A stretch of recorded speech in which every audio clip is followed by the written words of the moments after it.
बोलिए श्री सदगुरुदेव की जय।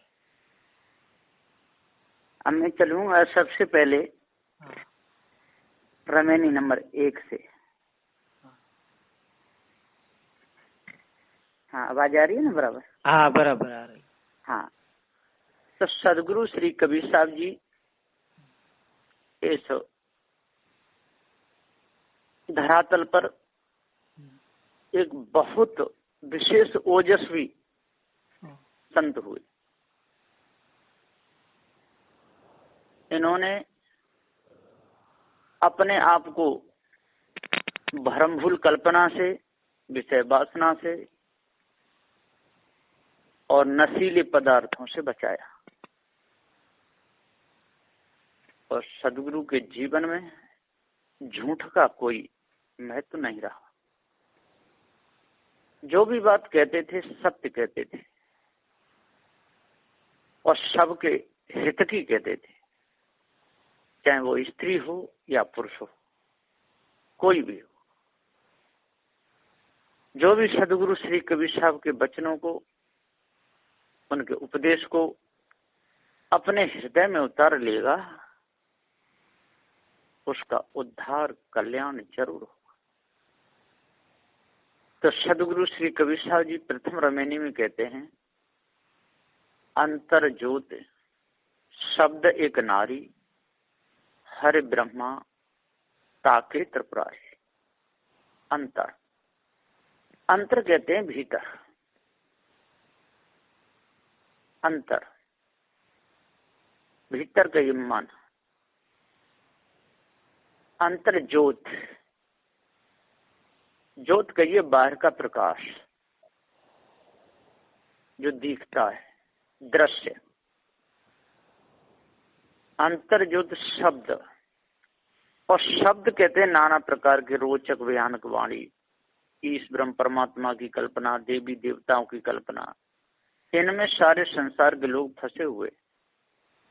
एक अंतर मन को बहुत विशेष तान देते हैं,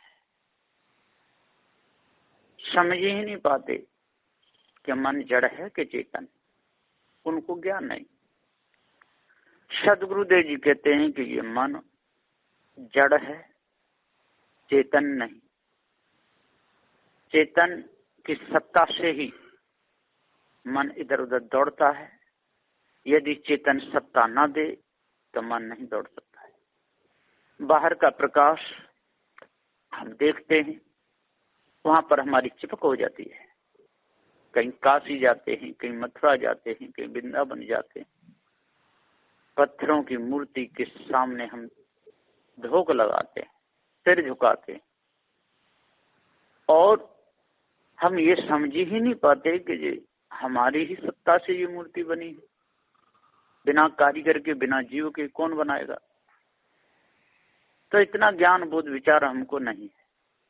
हम अपने आप को भूल जाते हैं और जड़ पदार्थों को ज्यादा महत्व देते हैं और जड़ाध्यासी बनते बनते बनते बनते बनते बनते हमारा इतना जड़ाध्यासी हृदय हो जाता है कि फिर चेतन पूजा की तरफ हमारा मन नहीं लगता, सत्य की तरफ हमारा झुकाव नहीं होता। जब जब हमारा झुकाव होता है तो झूठ की तरफ होता है। जो मायावी गुरुबा लोग झूठ का प्रकाश करते हैं, उधर ही हमारी चित्तवृत्ति चली जाती है और इतनी चली जाती है कि फिर रोकने से नहीं रुकती।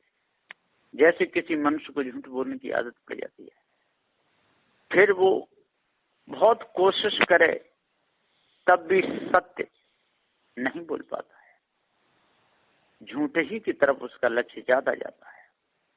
ठीक इसी प्रकार जब हम इस तन को, मन को, वचन को विशेष गंदा कर लेते हैं और सत्य की तरफ हमारा लक्ष्य नहीं रहता, तो हमारा तन हमारे बस में नहीं रहता, हमारा मन हमारे बस में नहीं रहता, ढरक जाता है पानी की तरह। पानी की अधोगति होती है, सदा पानी नीचे की तरफ ही बहता है, अग्नि सदा ऊपर की तरफ बहती है, वायु सदा तिरछा गमन करती है, पृथ्वी सदा सूर्य के चक्कर लगाती है।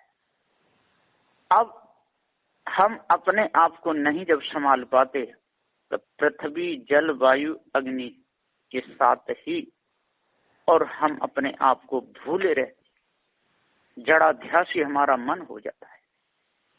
तो सदगुरुदेव जी पुकार के समझाते हुए कहते हैं कि बाहर के प्रकाश को देखें। देखना कोई बुरी बात नहीं, कहीं जाना कोई बुरी बात नहीं। कोई मठ मंदिर है, उधर से निकल रहे हैं, किसी ने कहा यहाँ का ऐसा ऐसा ढंग है, वहां जाके देखा, उसमें कोई परेशानी नहीं। लेकिन वहां पर जाकर के हम अपने आप को भूल जाते हैं और जो मनुष्य की जो कारीगरी है, जो मनुष्य ने कारीगरी की है, उसके गुलाम बन जाते हैं और भूल जाते हैं, उनकी पूजा करने लगते हैं, फल मेवा मिष्ठान चढ़ाने लगते हैं, अगरबत्तियां जोड़ने लगते हैं, सिर झुकाने लगते हैं और उनको देव कह के उपमा देते हैं कि हे देव हमारी रक्षा करो, हे देव सभी प्रकार के हमारे कष्ट दूर हो जाएं, हमारी दुकानदारी अच्छी चले, हमारी फैक्ट्री अच्छी चले, हमारे बच्चे अच्छे हों, हमारी घरवाली हमसे खूब प्रेम करे, घर में सुख शांति बढ़े। इस प्रकार से वहां पर करते हैं। और वहां पर ढोंगी लोग बैठे रहते हैं, पंडे पुजारी लोग, वो भी कहते रहते हैं कि इनकी कृपा से सारे काम बन जाएंगे, इनकी कृपा से मन शुद्ध हो जाएगा, इस पे ये चढ़ाओ, 50 मीटर कपड़ा चढ़ाओ, इतना धन चढ़ाओ, इतने पैसे चढ़ाओ, जो कमाओ उसमें 10 में हिस्सा यहाँ पर लगाओ। इस प्रकार से बहुत ज्यादा मूर्ख बनाते हैं और मूर्ख बनने वालों की भी संसार में कमी नहीं है। ये संसार कुत्ते की पूंछ है, कुत्ते की पूंछ को कितने भी दिन और बांस की नलका में डाले रहो, जब निकलती है तो टेढ़ी की टेढ़ी निकलती है। ऐसी गति है संसार की। तो सदगुरु श्री कबीर साहब जी कहते हैं अंतर ज्योति और शब्द, शब्दों को हम सुनते रहते हैं। कहीं जाते हैं, इस वृक्ष पे बहुत बड़ा भूत रहता है, जिंद रहता है, इस ताल में जिंद नहाने आता है, रात्रि के समय कोई निकले तो उसमें डुबा देता है। बहुत सी बीमारी। यहाँ पर एक औरत मर गई, अब वो भूतनी हो गई, चुड़ैल हो गई, वो पकड़ लेती है, गाय भैंस का दूध भूत चुड़ैल पी जाते। ऐसी बहुत सी बीमारियां लोग लगा देते। तो शब्दों के चक्कर में बहुत बुरी बीमारी है। मायावी गुरुवा लोगों ने शब्द बोला, एक ब्रह्म है, पहले पृथ्वी भी नहीं थी, जल भी नहीं था, अग्नि भी नहीं, वायु भी नहीं, एक ब्रह्म था। फिर ब्रह्म से सबसे पहले आकाश बना, आकाश के बाद वायु बनी, वायु के बाद जल, पृथ्वी, फिर ये सारी सृष्टि बन के तैयार हुई, 18 भार वनस्पति हो गई, उसी से फिर ये मनुष्य सृष्टि रच गई। क्या क्या बीमारी बनाती। और जब ये जगत जब प्रलय की ओर जाता है, ब्रह्म में मिलता है, तो सबसे पहले ये आकाश है, ब्रह्म में मिल जाता है, और उसके बाद में फिर वायु, फिर उसके बाद में अग्नि, जल, पृथ्वी, ये सब उसमें लीन हो जाते हैं, कुछ भी नहीं रहता है। सदगुरुदेव जी कहते हैं जब ये जगत ना हता तब हता एक भगवान, जिन्हें देखा नजर भर सो ठहरू कौन मुका। तो कहां से देखा? ये पृथ्वी भी नहीं, जल भी नहीं, अग्नि नहीं, वायु नहीं, आकाश में कुछ नहीं था, एक ब्रह्म ही था। तो वो देखा किसने? मनुष्य तो था नहीं। बनते हुए जगत किसने देखा? और फिर ये जगत जाकर के ब्रह्म में लीन हुआ तब किसने देखा? ये बहुत बड़ी बीमारी लगी हुई है, ये शब्द जाल। ये 4 भी 6 7 18 प्राणों का ये बहुत भारी शब्द जाल है। ईश्वर है, परमात्मा है, ब्रह्म है, निर्गुण है, निराकार है, भक्तों की भावनावश निर्गुण निराकार परमात्मा सर्वगुण साकार रूप में आकर के दर्शन देता है। ऐसी कल्पना लोगों ने बहुत की है। हिंदू भाई भी भूले हुए हैं, मुसलमान भाई भी भूले हुए, ईसाई, पारसी, यहूदी, ये सब के सब भूले हुए। सबसे ज्यादा तो संसार में माताएं भूली हुई हैं। यदि माताओं का सुधार हो जाए तो सबका सुधार हो जाएगा। माताएं तुरंत बातों में आ जाती हैं, कुछ भी करवा लो उनका, आपका बेटा ठीक हो जाएगा, आपके घर में सुख शांति बन जाएगी, आपका पति आपके कहने में चलेगा, जैसा आप कहोगी तैसा ही करेगा। ऐसी बात उनको सुना कर खूब लूटते रहते हैं लोग, और बातों में आती रहती हैं। तो बच्चों का भविष्य, बच्चियों का भविष्य माताओं के हाथ में होता है। यदि माताएं भर में कहें तो बच्चे कैसे हो। तो सदगुरुदेव जी यहाँ पुकार के समझाते हुए कहते हैं कि शब्दों को सुनो, निरखो परखो, पार्थी संतों का संग करो। पार्थी संत भी कोई कोई तो मंडन करने लगते हैं, दूसरों को खुश करने लगते हैं। जो दूसरों को खुश करे और दूसरों के लोभ में आकर के, पैसे के लोभ में आकर के, भेंट विदाई के लोभ में आकर के यदि कोई मंडन करता है तो समझ लो वो अधूरा पार्थी है, पूरा नहीं। पूरा साहिब से ये सदगुरुदेव जी कहते हैं कि यदि आपको भक्ति करनी है और पार्थी सदगुरु को खोजो, पूरा साहिब से ही सब विध पूरा होए, ओछे से नेह लगाए के और मूल आवे खोए। यदि कोई ओछा मिल गया, भेष के पारखी बहुत होते हैं संसार में, सफेद कपड़े पहन लेते हैं, भक्तों को खुश करते रहता, जो जैसा होता है ऐसी बात कह देते, खुश हो रहा। उन्हें क्या मतलब, गली गली गुरवा फिरे और चेला मंत्र लो और गधा बनो चाहे भैंसा, हमें रुपया दो।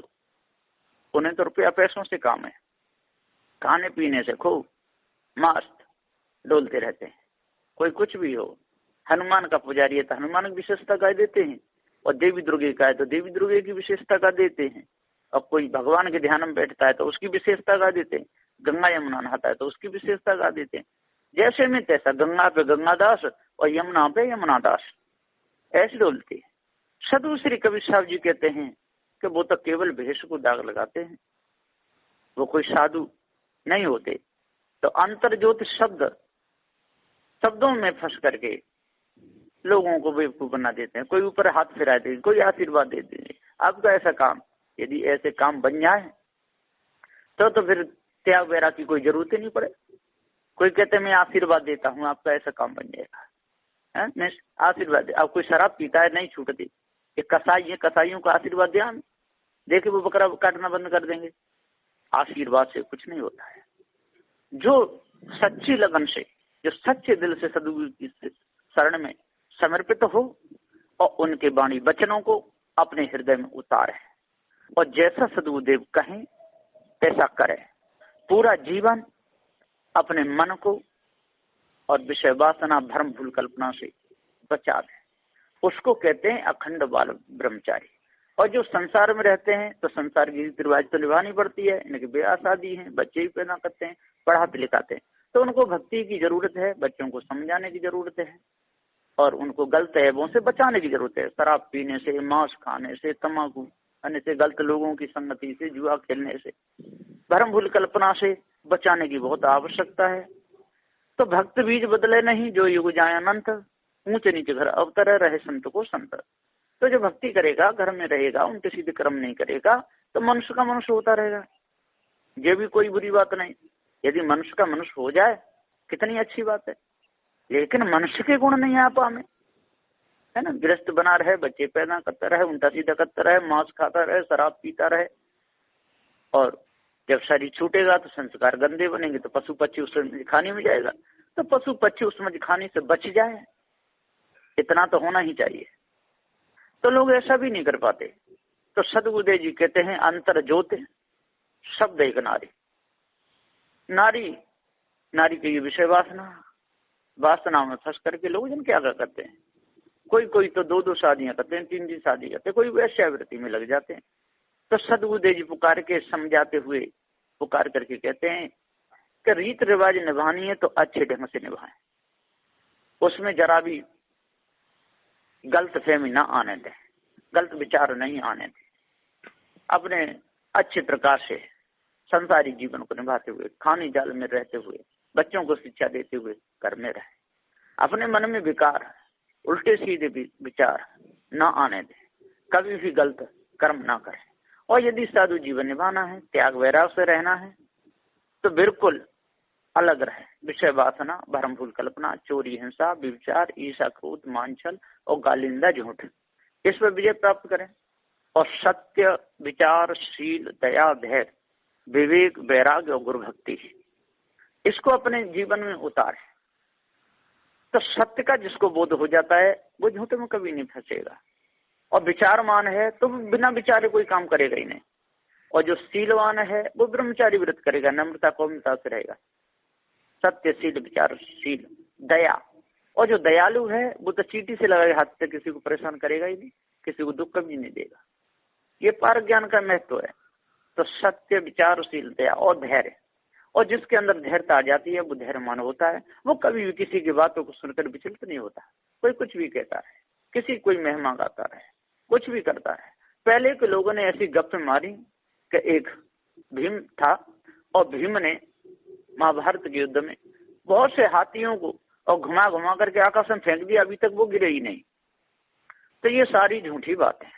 अगस्त मुनि पूरे समुद्र को पी गए और उन्हें पेशाब करी तो निकल गया, तो इसलिए खारा पानी हो गया है। ये सारी झूठी बात है। हिरणाक्ष पृथ्वी को चुरा ले गया और फिर मल के कोट से सुअर बने के विष्णु भगवान निकाल के लाए। अब कैसी कैसी बात सुनिए। तो ये कि धैर्यमान नहीं हो सकते, ये अधीर लोग हैं, सुन करके खिसक जाते हैं, पलट जाते हैं। किधर भी लुढ़कने पहने के लोटा, और लोटा धुड़कने का क्या उसका विश्वास कब किधर को लुढ़क जाए। इसलिए नीचे कोई ऐसी चीज रखनी चाहिए लोटा लुढ़क न पाए, इसीलिए हमारा जीवन लुढ़क नहीं पाए, हमारा जीवन गंदा नहीं हो पाए, हमारे जीवन में विकार ना आए, है ना। तो ऐसा पार्क सिद्धांत है। तो पार्क संतों का संग करके उनके वाणी विचारों को अपने अंदर उतारना चाहिए, है ना। और वासनाओं पर विजय प्राप्त करना जितनी हो थोड़ी बहुत। अब संसार में रहना ही पड़ेगा, पति पत्नी रहते ही हैं, बच्चे भी रहते हैं। तो जितनी साधना हो सके, जितनी हो सके, मन को हटाते हटाते एक दिन पूर्ण शांति मिलती है। तो सदगुरुदेव जी यहाँ पुकार के समझाते हुए कहते हैं कि अंतर ज्योति शब्द एक नारी, ये चार है फंसाने का कारण। अंतर मन है, मन में विकार आते हैं। तो हम अपने आप को जान लें, चेतन जीवी सत्य है और अजर अमर अखंड है, इसके ऊपर कोई ईश्वर परमात्मा नहीं। और जो भी हम कर्म करेंगे बाहरी वो हमको डुबाएगा, तो मन शांत हो जाएगा। अंतर ज्योति और ज्योति बाहर का प्रकाश हम नेत्रों से देखते हैं, ज्ञान इंद्रियों से हम देखते हैं, और वही भास हमारे अंदर टिकता है, हमको बर्बाद कर देता है। और जड़ चेतन का जब ज्ञान हो जाएगा तो बाहर का दृश्य हमारा कुछ नहीं बिगाड़ पाएगा। हम दृष्टा बने हुए सारे काम करते रहेंगे, पर बाहर का परछाई, बाहर की छाया हमारे अंदर नहीं पड़ेगी। तो सदगुरुदेव जी पुकार कहते हैं अंतर ज्योति शब्द। और जब हमको पारक ज्ञान हो जाएगा, शब्दों का ज्ञान हो जाएगा, तो तुरंत पता चल जाएगा ये झूठे शब्द हैं कि सत्य शब्द हैं, ये भव से छुड़ाने के कि भव में डुबाने के, ये पूरा हमको भेद पूरा मालूम पड़ जाएगा। तो अंतर ज्योति शब्द एक नारी और हरि ब्रह्मा ताके त्रिपुरारी। हरि थे, विष्णु थे, ब्रह्मा थे, महादेव थे, ये सारे के सारे भूले रहे। इनकी भूल तो बहुत रही। अब जितना वर्णन करो तो वर्णन बढ़ता ही चला जाता है, कम नहीं होता है। तो सदगुरुदेव जी यहाँ पुकार के समझाते हुए कहते हैं कि यहाँ महत्व इतना ही है कि अंतर अपने मन को पवित्र करें, ज्योति बाहर के दृश्य को अपने अंदर ना आने दें, शब्द रोचक भयानक शब्दों को सुनकर के अपना बिगाड़ ना करें, और नारियों को देख करके विषय वासना में ना भूलें, अपने मन को शुद्ध करें, पवित्र करें और अष्ट महासदगुणों को धारण करें।